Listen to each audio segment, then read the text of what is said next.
Граѓаните кои платиле данок на доход за 2020 година во странство, а на кои сега им е пристигнато даночно решение од УЈП и по истото постапиле, се уште имаат време да приложат докази до Управата за јавни приходи и доколку се утврди дека средствата им се двојно оданочени, може да се изврши враќање или да се прифатат за друг долг следната година, вели директорката на УЈП Елена Петрова. Таа уверува граѓаните се уште имаат време да приложат докази и тврди дека согласно законите и меѓународните договори не може да има ниту двојно оданочување, ниту двојно ослободување.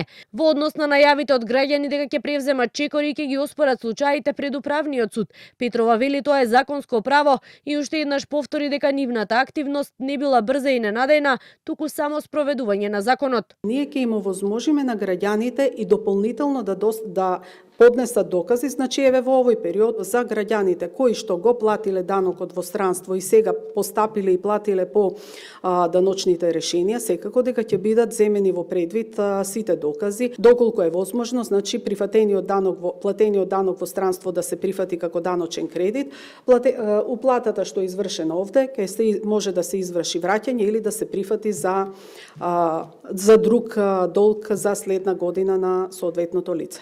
На пресконференција по повод стартот на пилот фазата на e-фактура, чиј тест период според најавите ќе трае до крајот на третиот квартал од годинава, процес со кој според надлежните ќе се овозможи поефикасна наплата на даноците и посилна борба против сивата економија, министерката за финансии Гордана Димитриевска-Кочовска во однос на даночните решенија од 2020 година рече дека не се работи за никакви законски измени и дека секој граѓанин треба да си ги знае обврските кон државата.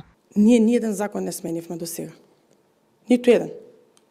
Даночните обврзници треба да ги знаат законите и да ги почитуваат.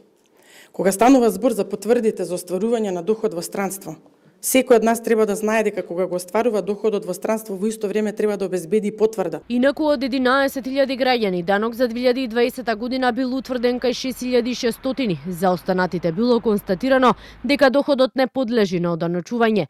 Денеска засегнати граѓани од Куманово, кои изминатите години главно работеле во базите во Ирак и Авганистан, повторно излегоа на протест пред канцелариите на управата за да го искажат својот револт. По основ на овој данок за 2020 година УЈП досега наплатила 3 милиони евра, а според најавите, тие освен 2020 ќе ги проверуваат и останатите години.